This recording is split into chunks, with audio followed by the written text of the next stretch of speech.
Hallelujah. परमेश्वर का धन्यवाद हो आज फिर इस सुंदर समय के लिए। और जैसे कि मैंने अपने पिछले वीडियो में बांटा था कि तलाक में परमेश्वर की इच्छा नहीं है, तो ये मैं उसी का दूसरा पार्ट आज लेकर आया हूँ। ये जो हमारी सीरीज़ चल रही है उसी का दूसरा पार्ट है कि जैसे हमने देखा कि तलाक में परमेश्वर की इच्छा ना तो है, ना तो परमेश्वर की इच्छा है और ना ही परमेश्वर। और जैसे कि हमने मलकाई में पढ़ा था, मलाकी 2:16 में, कि परमेश्वर जो है तलाक से नफ़रत करता है। तो अब बात है कि क्या तलाक के बाद या जिनका तलाक हो चुका है या जो लोग तलाक लेना चाहते हैं, तो क्या वो दूसरी शादी कर सकते हैं? देखिए, पहले पार्ट में मैंने बोला कि परमेश्वर तलाक से ही नफ़रत करता है। तो आप खुद अंदाज़ा लगा सकते हैं इस बात का कि जब परमेश्वर तलाक से ही नफ़रत करता है तो दूसरी शादी को कैसे सपोर्ट कर सकता है। फिर भी आज हम लोग कुछ वचनों के द्वारा परमेश्वर के वचन से जानेंगे ताकि हम और ज़्यादा गहराई से इन बातों को समझ पाएँ। तो हम लोग सबसे पहले परमेश्वर का वचन मैथ्यू 19:9 में हम लोग देखते हैं। यहाँ पर क्या लिखा हुआ है, और मैं तुमसे कहता हूँ कि जो कोई व्यभिचार को छोड़ और किसी कारण से अपनी पत्नी को त्याग कर दूसरी से ब्याह करे वह व्यभिचार करता है, और जो छोड़ी हुई से को ब्याह करे वह भी व्यभिचार करता है। तो यहाँ पर हम लोग क्या देखते हैं कि यीशु मसीह ने बोला, परमेश्वर ने बोला कि जो कोई व्यभिचार को छोड़कर किसी और बात से अपनी पत्नी का त्याग करे। तो ठीक है, यहाँ पर यीशु मसीह ने ये तो बोला है कि व्यभिचार को छोड़ किसी और बात से उसको त्याग करे, लेकिन उसने ये नहीं बोला कि तो व्यभिचार को छोड़कर अगर किसी और बात के लिए तलाक करता है तो जो तलाक देने के बाद वो दूसरी शादी कर सकता है। देखिए क्या है कि बहुत सारी बातें जो है यीशु मसीह ने और परमेश्वर ने अलग अलग जगहों पे अलग अलग दासों के द्वारा बोली।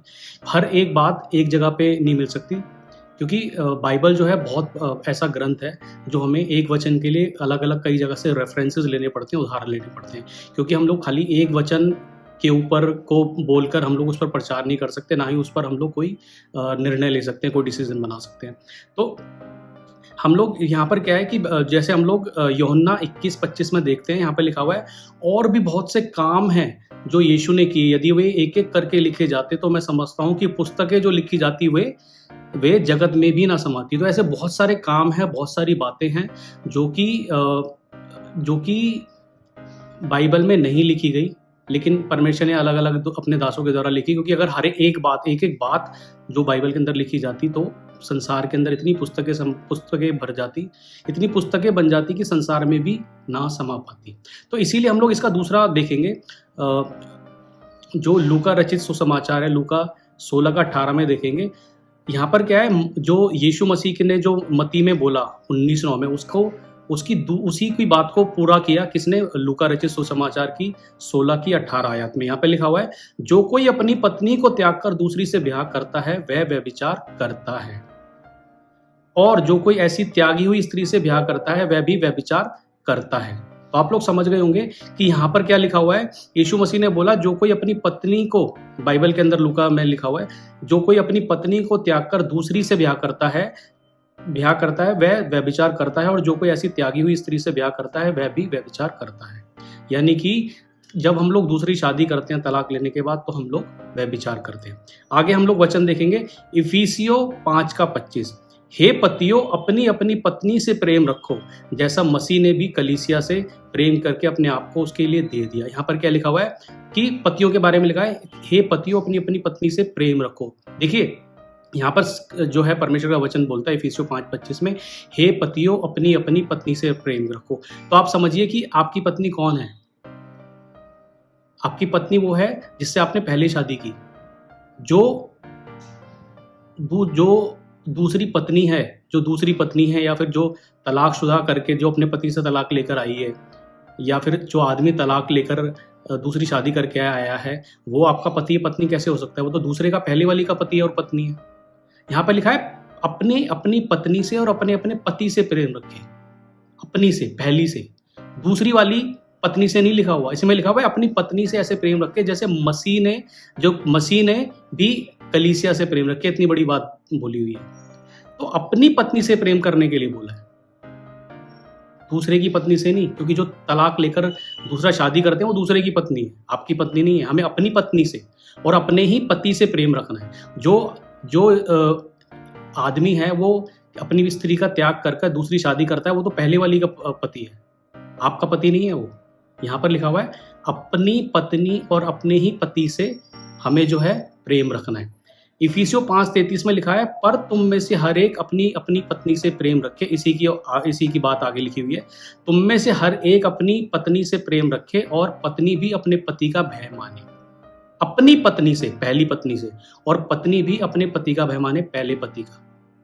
देखिए, दूसरी तीसरी शादी नहीं है, आपकी अब पहली पत्नी ही आपकी पत्नी है और आपका पहला पति ही आपका पति है। इसलिए अपनी पत्नी से अगर हम लोग दूसरी तीसरी शादी करने लगेंगे तो आप इसको कैसे जस्टिफाई करेंगे, कैसे कि हमारे पति और पत्नी कौन है, पहले वाला या दूसरे वाला, किसके बारे में परमेश्वर का वचन बोल रहा है। तो ये चीज़ हमें समझना जरूरी है कि परमेश्वर का वचन बोल रहा है कि अपनी अपनी पत्नी से प्रेम रखें और अपने पत्नियां जो है अपने पति का भय माने। पहला कुरिन्थियों 7:10 और 11 में लिखा हुआ है जिनका ब्याह हो गया है। ठीक है, यहाँ जो पहला कुरिन्थियों पौलुस यहाँ पर बोल रहा है जिनका ब्याह हो गया, जिनकी शादी हो गई है, उनको मैं नहीं वरन प्रभु आज्ञा देता है कि पत्नी अपने पति से अलग ना हो। ठीक है, क्लियरली यहाँ पर लिखा हुआ है, इसके बारे में बहुत ज़्यादा सिखाने की समझाने की जरूरत नहीं है। यहाँ पर लिखा है कि पत्नी अपने पति से अलग ना हो, और यदि अलग हो भी जाए तो बिन दूसरा ब्याह किए रहे, या अपने पति से फिर मेल कर ले, और ना पति अपनी पत्नी को छोड़े। यहाँ पर परमेश्वर का वचन जो है यहाँ पे बता रहा है कि पति और पत्नी अलग नहीं होना है, और अगर किसी वजह से अलग हो जाते हैं तो वो बाद में फिर से एक हो जाए। दूसरी शादी के लिए नहीं बोला हुआ, दूसरा विवाह के लिए नहीं बोला हुआ। आगे हम लोग रोमियो 7:2 में लिखा हुआ है क्योंकि विवाहित स्त्री यहाँ पर लिखा हुआ है कि हम लोग कब दूसरा विवाह कर सकते हैं, कि जब, यहाँ पर लिखा है रोमियो 7:2 में, क्योंकि विवाहित स्त्री व्यवस्था के अनुसार अपने पति के जीते जी उससे बंधी है, परंतु यदि पति मर जाए तो वह पति की व्यवस्था से छूट गई। यहाँ पर हम लोग क्या देखते हैं, अगर पति या पत्नी की मृत्यु हो जाती है तो आप उन व्यवस्थाओं से छूट जाते हैं, तब आप दूसरी शादी के लिए स्वतंत्र हैं, फ्री हैं, तब आप दूसरी शादी कर सकते हैं। तो इसीलिए मेरे भाइयों बहनों, जो परमेश्वर का वचन हमें बोल रहा है वो हमें बोल रहा है कि हमें क्या है, कि हमें दूसरी शादी नहीं करनी है।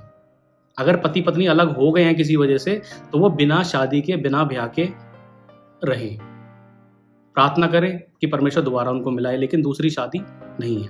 यहाँ पर लिखा है हिब्रू 13:4 में हम लोग देखेंगे, विवाह सब में आदर की बात समझी जाए। देखिए, बहुत डीप वचन यहाँ पर लिखा हुआ है, बहुत गहराई वाला वचन लिखा हुआ है कि विवाह को बहुत हमें रिस्पेक्टेड नज़र से देखना। जो शादी है वो बहुत रिस्पेक्टेड नज़र से देखी जाती है, जो पहली शादी।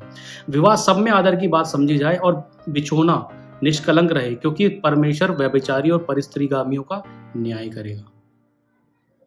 क्योंकि जब हम लोग दूसरी शादी कर लेते हैं तो क्या है, हम लोग परमेश्वर के वचन के अनुसार हम लोग क्या करते हैं, डेली व्यभिचार करते हैं, वो व्यभिचारी कहलाएंगे। और बाइबल में यहाँ पर लिखा हुआ है कि परमेश्वर व्यभिचारी और परिस्त्रीगामियों का न्याय करेगा। तो इसीलिए मेरे भाइयों और बहनों, मैं आपको बताना चाहता हूँ कि परमेश्वर के वचन को समझिए। दूसरा विवाह परमेश्वर के वचन के अनुसार नहीं है। दूसरा जो शादी के बारे में कोई भी दिमाग में अगर ख्याल भी आए तो परमेश्वर के वचन से आप देख लीजिए, अपनी इच्छा पूरी मत करिए। तलाक और दूसरा विवाह में ना तो परमेश्वर की इच्छा है और ना ही परमेश्वर ऐसे विवाह से प्रसन्न होगा। हालेलुया। तो इसको और ज़्यादा हम लोग अपने तीसरे भाग में जानेंगे। हालेलुया। परमेश्वर सबको आशीष दे। आमीन।